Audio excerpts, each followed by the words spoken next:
যেই লোক তার কমেন্ট বক্সে সাবধানতা রাখতে পারে না, সেই লোক আসলে কোনো বড় কমিটিতে সাবধানতা কীভাবে সাবধানভাবে চালাবে। আজকে আপনি যখন আমি চ্যানেল 24-কে বিশেষ নাম দেবো যে একরামের রিপোর্টের মধ্যে আমি কোনো ভুল দেখি নাই। এখনও কিন্তু বিসিবিতে বসেন নাই উনি, তার আগে তাতেই এত উত্তেজনা। বিসিবিতে বসার পর কি হবে অনলি গড নোজ। সে বাংলাদেশ ক্রিকেট বোর্ডের ভাবমূর্তি বিভিন্ন সময় নষ্ট করবে। বিসিবির যিনি একজন বোর্ড পরিচালকে আসছেন ফুয়াদ, পুরো বিষয়টা আপনার কাছে আসলে জানতে চাচ্ছি। তিনি আসলে যেভাবে মন্তব্য করেছেন একটা নিউজের কমেন্টসে গিয়ে, সেটা বিস্তারিত একটু বলতে চান। সত্যি কথা বলতে ঈদে তো আমাদের 7 দিন ছুটি ছিল।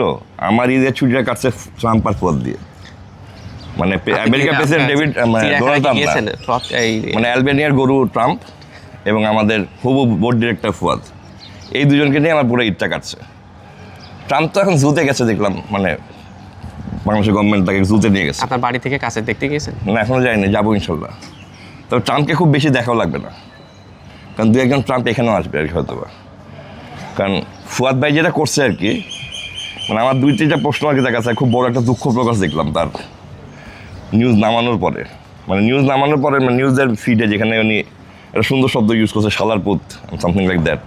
আই ডোন্ট মাইন্ড শালার পুত শব্দটা। ইউটিউব বা ফেসবুক আবার এই ভাষাটা ধরতে পারে, খুবই খারাপ ভাষা আসলে।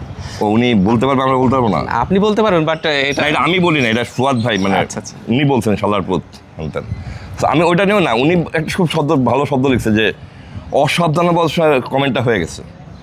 তা আমার মানে সামনে যদি টাইমকার বোর্ড প্রেসিডেন্ট হয়ে আসেন, তাকে একটা অন্তত জিজ্ঞেস থাকবে যে এই লোক তার কমেন্ট বক্সে সাবধানতা রাখতে পারে না, সেই লোক আসলে কোনো বড় কমিটিতে সাবধানতা কীভাবে সাবধানভাবে চালাবে। এটা আসলে বড় প্রশ্ন।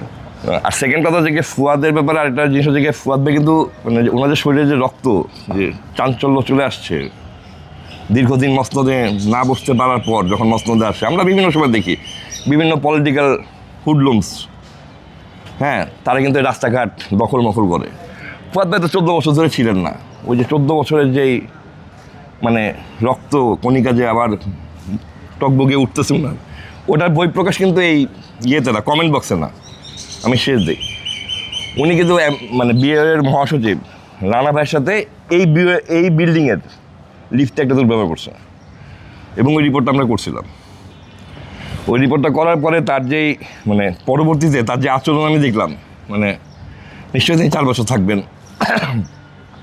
4 বছর আমরা অনেক সুযোগ পাবো তাকে নিয়ে আলোচনা করার। এমন একজন লোক যিনি বিসিবিতে আসছেন, তাহলে কি আবার সেই তামিমের বোর্ডকে আবার সেই প্রশ্নবিদ্ধ থাকবে না যে এমন একজন লোককে নিয়ে বোর্ড পরিচালিত হচ্ছে? এটা তো আসলে ইউ ক্যান অনলি জাজ a person through his actions. আর ফুয়াদ ভাইয়ের পূর্ববর্তী অ্যাকশন যদি আমরা ধাতব্যে নিতাম, তাহলে তাকে তো এনএসসি থেকে দেওয়ার কথা না, মানে তার তো অ্যাপ্রুভালই হওয়ার কথা না। ঢাকা ডিভিশন বা যেখান থেকে আসতে থাকে জামালপুর, সেখানে কী আর থাকে। বিকজ এখানকার একাডেমি, যে একাডেমিটা দেখতেছেন, এটা আপনি নতুন দেখতেছেন, আমি এটা আজ থেকে অনেক বছর ধরে দেখছি। এই একাডেমির প্রতিটা দিয়াল ফুয়াদ দেখে চিনি, ঠিক আছে? So I don't want to talk about him, মানে তাকে মহৎ বানানোর ইচ্ছা আমার নাই। বাট আমার খালি এটুকু বলার ইচ্ছা আছে যে you are holding a very responsible position, you should talk and act responsibly.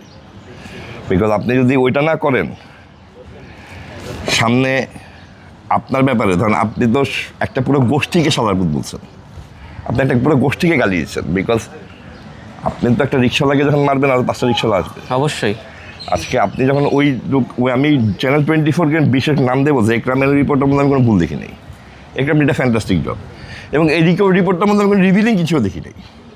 না, মানে ওইটা কিন্তু একটা মানে it's not like Shakib Al Hasan দণ্ডপ্রাপ্ত, সেরকম কোনো কিছু না।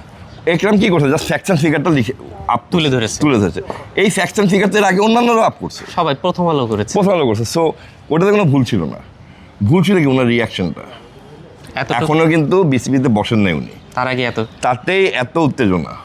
বিসিবিতে বসার পর কী হবে only God knows. But to be honest, this board president, যেই বোর্ড প্রেসিডেন্ট আছে, he have to get hold of him somehow or the others, because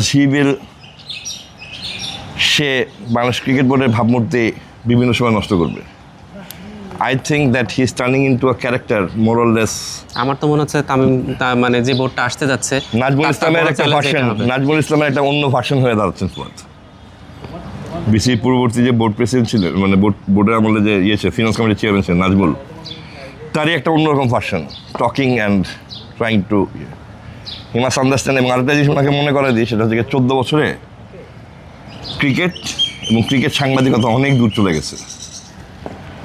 so it's not right now his where he standing, that's মানে উনি যে মনে করেন 14 বছর আগে উনি যেভাবে ছিলেন ওইভাবে বাংলাদেশ ক্রিকেট চলতেছে, দাদা he is living in the fool's paradise. I think মানে good intention will prevail on his mind, but ওনাকে যদি আমি মানে ঠিকমতো চিনে থাকি, then I don't think that it will guide him long way.